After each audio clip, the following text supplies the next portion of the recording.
इस वीडियो में मैं इस पोको F1 स्मार्टफोन का ड्रॉप टेस्ट करने वाला हूं और इसी हैंडसेट पर मैं आपको नेटफ्लिक्स और अमेज़ॉन प्राइम के वीडियो प्ले करके दिखाऊंगा और जो नतीजे हैं वो चौंकाने वाले हैं, इसलिए देखते रहिए।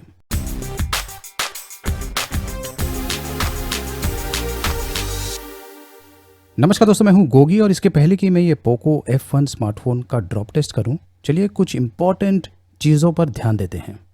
अब लॉन्च के दौरान या फिर Xiaomi की वेबसाइट पर कहीं भी ये मेंशन नहीं किया हुआ है कि ये जो हैंडसेट है पोको F1 ये एक टफ़ स्मार्टफोन है। मतलब कि ये जो हैंडसेट है बहुत ही मजबूत है, इसे कुछ नहीं होने वाला, ये ऐसा कहीं भी मेंशन नहीं किया हुआ है। तो जाहिर है कि अगर आप इसका ड्रॉप टेस्ट करेंगे तो जो नतीजा है वो कुछ भी हो सकता है।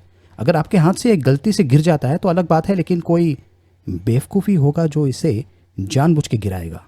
मोटोरोला ने एक हैंडसेट लॉन्च किया था जिसका नाम था मोटो Z2 फोर्स और वो शैटर प्रूफ डिस्प्ले के साथ में आता था। मतलब कि अगर आपके हाथ से वो गिर भी जाता है और अगर आप उसे जानबूझ के गिराते भी हैं तो वो हैंडसेट को कुछ नहीं होने वाला है। तो ऐसे हैंडसेट का ड्रॉप टेस्ट करने का कुछ मतलब बनता है। लेकिन अगर कोई ऐसा हैंडसेट है जिसके टफनेस के बारे में ब्रांड ने कुछ नहीं कहा है, वैसे ज़्यादा करके जितने भी स्मार्टफोन्स लॉन्च होते हैं उनके जो टफनेस है उसके बारे में ब्रांड कुछ नहीं बोलती है। मतलब कि अगर आपके हाथ से गिर गया तो हैंडसेट को कुछ भी हो सकता है। तो ऐसे हैंडसेट्स का ड्रॉप टेस्ट करने का क्या मतलब बनता है? आपने ये कहावत तो सुनी होगी, अपने ही पैरों पर कुल्हाड़ी मारना। इसका आप लाइव एग्जांपल देख सकते हैं। रिव्यूअर्स का ड्रॉप टेस्ट, खास करके उन हैंडसेट्स का जो टफ नहीं है। देखिए, ऐसे टाइप के हैंडसेट या दूसरे हैंडसेट जो टफ नहीं है, अगर आपके हाथ से वो गिर जाता है या आप उसे जानबूझकर ड्रॉप करते हैं तो इनका टूटने का चांस, जो ग्लास है उसका टूटने का चांस 95% है। मतलब 5% आपकी किस्मत। देखिए, जब आपके हाथ से हैंडसेट गिरता है तो बहुत सारी चीज़ें होती हैं जिस पर निर्भर करता है कि हैंडसेट को क्या होने वाला है। ये देखिए, इस प्रकार से भी गिर सकता है, इस प्रकार से भी गिर सकता है, स्क्रीन के बल उल्टा भी गिर सकता है इस प्रकार से, या कोने पर भी गिर सकता है। अब कौन से हाइट से गिरता है, कौन से एंगल पर गिरता है, हैंडसेट का कौन सा हिस्सा ज़मीन को पहले हिट करेगा, हैंडसेट किस पर गिरता है उस पर भी काफ़ी निर्भर करता है। जैसे कि टेबल पर गिरता है, ग्लास के ऊपर गिरता है, सीमेंट के रोड के ऊपर गिरता है, रोड पर गिरता है, डामर वाला रोड। तो देखा आपने कितने सारे सिचुएशंस हैं और हर एक में आपको अलग अलग रिजल्ट्स मिलने वाले हैं। और कुछ लोग हैं बस यूं ही फेंक देते हैं ड्रॉप टेस्ट। हैंडसेट का जो फ्रेम होता है वो सबसे मजबूत पार्ट होता है। अगर फ्रेम के बल हैंडसेट गिरता है, मतलब कि जो फ्रेम है वो पहले ज़मीन को हिट करता है, तो हैंडसेट का डैमेज होने का जो चांसेस है वो बहुत कम होता है। लेकिन जो ग्लास है वो फिर भी क्रैक हो सकता है। देखिए, आजकल जितने भी स्मार्टफोन्स आते हैं उन पर 2.5D कर्व्ड ग्लास होता है और ये जो कर्व्ड ग्लास होता है ना, ये थोड़ा सा डेलिकेट होता है। तो मान लीजिए हैंडसेट का जो फ्रेम है वो पहले ज़मीन को हिट होता है या हैंडसेट का जो बैक है वो ज़मीन को हिट होता है, तो वाइब्रेशन से चांसेस है कि जो 2.5D कर्व है वहाँ पर इंटरनल क्रैक्स आने की संभावना हो सकती है।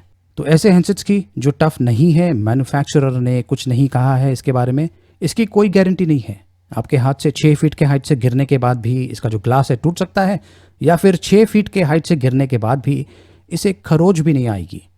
आपकी किस्मत पर निर्भर करता है। और जितने लोग भी ये ड्रॉप टेस्ट करते हैं, मुझे एक चीज़ समझ में नहीं आता, ये क्या साबित करना चाहते हैं? अपनी किस्मत, अपने ही पैरों पर ये कुल्हाड़ी मार रहे हैं।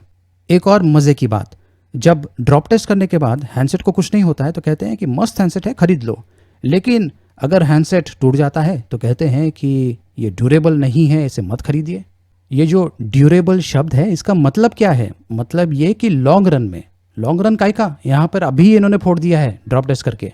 ड्यूरेबिलिटी का मतलब ये है कि ये जो हैंडसेट है इसे अगर मैं 1 साल 2 साल या 3 साल तक संभाल कर उपयोग करता हूँ तो इसका जो लुक है वो तकरीबन अच्छा होना चाहिए, इतना बुरा नहीं होना चाहिए। मान लीजिए गाड़ी है आपके पास, आप 1 साल 2 साल 3 साल तक गाड़ी का उपयोग करते हैं तो 3 साल के बाद भी ऐसा लगता है कि नई गाड़ी है, तो वो होता है ड्यूरेबिलिटी। ड्यूरेबिलिटी का मतलब ये नहीं कि गाड़ी को ठोक दो। तो अगली बार आप कोई ड्रॉप टेस्ट देखते हैं ऐसे हैंडसेट का जो टफ नहीं है तो उनको सीरियसली मत लीजिए, और हाँ, थोड़ा सा मुस्कुरा भी दीजिए, क्योंकि ये जो लोग हैं ये अपने ही पैरों पर कुल्हाड़ी मार रहे हैं, वो भी एक नहीं 2। कुछ लोगों ने कमेंट किया था कि ये जो हैंडसेट है पोको F1, इस पर जो नेटफ्लिक्स है वो उसका जो वीडियोज़ है वो HD क्वालिटी में स्ट्रीम होते हैं। कुछ ने कहा कि FHD स्ट्रीमिंग नहीं कर पाता है, कुछ ने कहा कि HD स्ट्रीमिंग नहीं कर पाता है। चलिए टेस्ट करते हैं। मैं नेटफ्लिक्स पर वीडियोज़ और TV सीरियल्स देखता हूँ तो मुझे ऐसा कोई इशू तो नज़र नहीं आया। ये देखिए, ये है नेटफ्लिक्स और इस वक्त मैं वाईफाई से कनेक्टेड हूँ। ये देखिए, वाईफाई 5 गीगाहर्ट्ज़ पर कनेक्टेड हूँ। और अब मैं ये बाहुबली का थोड़ा सा शॉर्ट प्ले करता हूँ। ये देखिए, ये देखिए, ये है क्वालिटी। मैं इस क्वालिटी से खुश हूँ। ये SD नहीं है, जहाँ तक मुझे लगता है ये HD है, ये FHD भी नहीं है। तो मुझे इसमें कुछ इशू नहीं लगा। अगर ये फुल HD होता तो मैं इसे HD में लेके आता, क्योंकि HD में बहुत सारा बैंडविड्थ सेव हो जाता है और क्वालिटी भी काफ़ी बढ़िया है, जैसे कि आप देख सकते हैं। और जो लोग ये कह रहे हैं कि 480p रेजोल्यूशन मतलब कि SD रेजोल्यूशन पे नेटफ्लिक्स प्ले हो रहा है, तो दो कारण हो सकते हैं। एक तो ये कि उनका जो नेटवर्क स्पीड है वो अच्छा नहीं है, और दूसरा कारण ये है कि उन्होंने जो नेटफ्लिक्स का अकाउंट लिया हुआ है वो सबसे सस्ते वाला है, जिसमें सिर्फ SD ही प्ले होता है। अमेज़ॉन प्राइम पर भी मुझे कोई इशू नहीं आया। यहाँ पर भी वीडियो बढ़िया चल रहा है, क्वालिटी भी काफ़ी बढ़िया है, जैसे नेटफ्लिक्स पर है। ये देखिए। जहाँ तक ड्रॉप टेस्ट का सवाल है, मैं अपने पैरों पर कुल्हाड़ी मारने वाला नहीं हूँ।